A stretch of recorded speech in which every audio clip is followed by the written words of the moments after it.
The second treatise of the first instrument of perfection, viz. Mortification.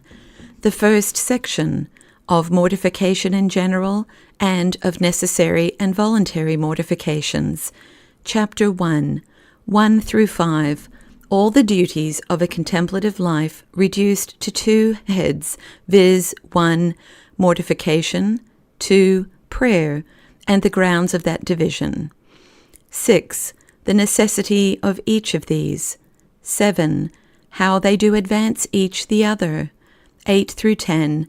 Of the two, prayer is the more noble. 1. Having so largely treated of the nature and end of a contemplative life in general, as likewise of the only divine master from whom it is to be learned, and the school of solitude in which he gives his directions, order requires that we now treat of the special instructions touching the means or instruments conducing to the obtaining of the supernatural end aspired to by us, concerning which our discourse will not need to be so diffused, considering the large scope that we have allowed to ourselves in the first general treatise, in which mention also was made of much of that which is to follow. 2. Several mystical authors, each one abounding in his own sense, and raising a frame of spirituality as suited best to his own imagination and design, have made several partitions of the duties of a spiritual life, and it is not a matter much considerable which of them should be preferred. But to the end the best case and help may be afforded to the devout reader's memory, the division of them shall be the shortest that may be, yet sufficiently and clearly enough comprehending all necessary duties, namely under these two heads of 1. Mortification, 2. Prayer. 3. Now, to the end that the grounds of the fitness of this division may be better understood, we are to remember that the glorious end of a contemplative life, to wit, union in spirit with God by love, is entirely supernatural and divine, so that it is impossible for man, by any natural ability and strength, although he were free from sins, to attain unto it. And much more is this impossible to him in his present state, since he is naturally most averse from it, being wholly possessed and filled with nothing but self-love, propriety, and pride, absolutely inconsistent with such an union. Therefore, the foundation of all our spiritual duties must be a true knowledge, 1. Of ourselves, our own nothing, our unprofitableness, vileness, and misery, which is to be the object of our aversion and hatred, and 2. Of the all-sufficiency, universal being, infinite perfections, and incomprehensible beauty and goodness of God, who is to be the only object of our contemplation and love, and consequently, upon this knowledge, all our endeavors towards this end, being directed by a divine light and assisted by divine grace, must be employed, first in removing those impediments, and next, consequently, in approaching directly to God, an immediate union with whom is aspired to as the only end of our creation and perfection of our intellective nature. We must renounce and fly from ourselves, that we may draw near unto God. We must destroy self-love in our souls, that so the divine love may be raised and increased in them. Now, it is by mortification that self-love and all other our natural deordinations which hinder a divine union are removed, and it is by prayer that we directly tend to a divine union.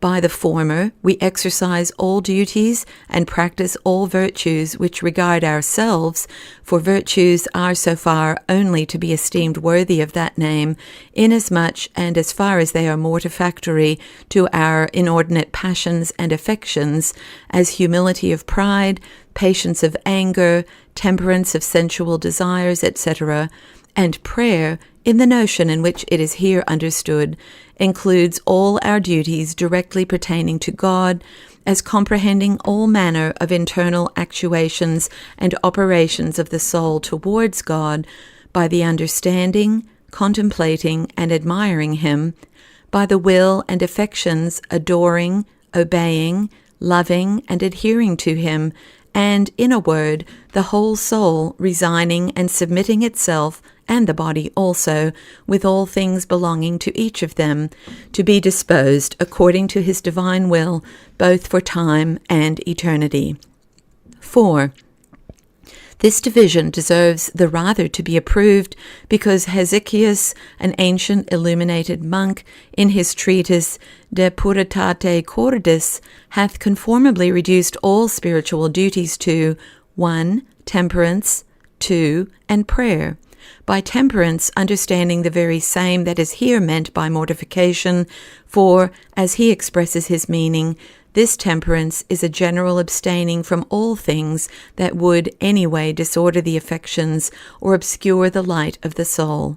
He calls it likewise custodiam cordis, a guard or watch set over the heart, forcing it to repel all vain and unprofitable thoughts, which, if they be too freely admitted, do hinder from observing the snares and suggestions of the devil or of our corrupt nature, and do withal disturb the tranquillity of the soul. 5.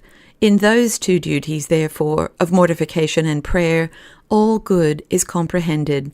For by the exercise of mortification, those two general, most deadly enemies of our souls, self-love and pride, are combated and subdued, to wit, by the means of those two fundamental Christian virtues of divine charity and humility. And prayer, exercised in virtue of these two, will, both by way of impetration, obtain, and also with a direct efficiency engraft, a new divine principle and nature in us, which is the divine Spirit, which will become a new life unto us and the very soul of our souls, by degrees raising us higher and higher out of our corrupt nature, till at last we be made one with God, by an union as perfect, constant, and immediate as in this frail life an intellective soul is capable of. 6.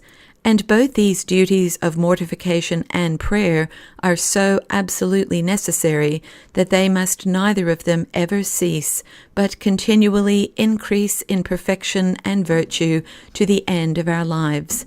For though self-love and pride may by mortification be subdued, yet as long as we are imprisoned in mortal bodies of flesh and blood, they will never be totally rooted out of us, but that even the most perfect souls will find in themselves matter enough for further mortification.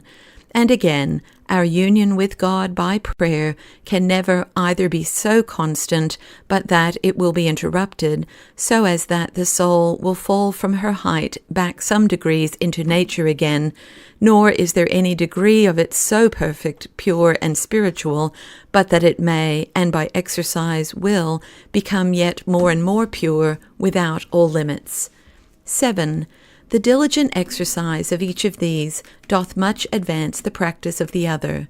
For as mortification is a good disposition to prayer, yea, so necessary that a sensual, immortified soul cannot raise herself up so much as to look to God with any cordial desire to please him, or to love and be resigned to him, much less to be perfectly united to him, so, likewise, by prayer the soul obtains light to discover whatsoever inordinate affections in her are to be mortified, and also strength of spiritual grace actually and effectually to subdue them.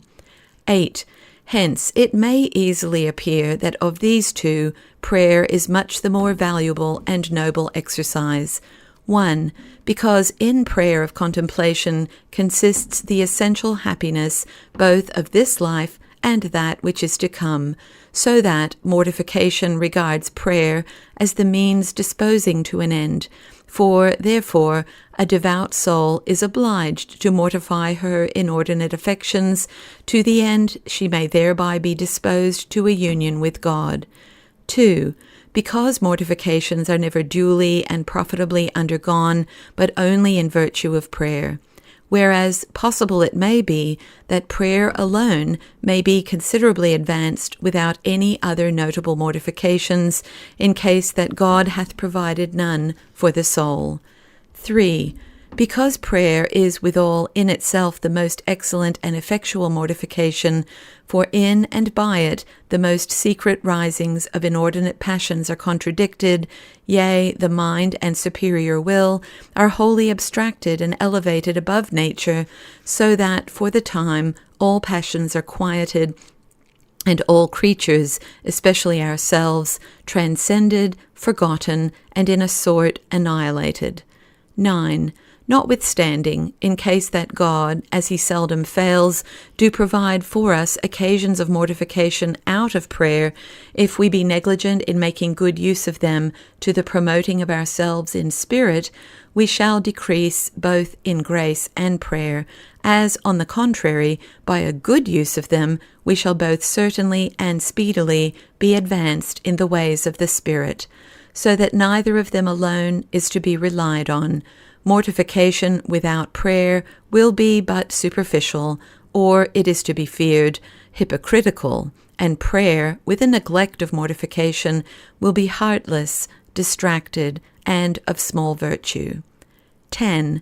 The subject, therefore, of this and the following treatise being a recommendation of these two most necessary and most excellent instruments of contemplation, reason requires that of the two, mortification should, in the first place, be treated of, inasmuch as it is not only the less perfect, but because also the proper use of it is to dispose and make even and plain the way to the other, by levelling the mountains of pride, raising the valleys of sloth, and smoothing the roughness and inequalities of our passions, but especially by removing out of the way that general impediment which is propriety of our natural carnal wills.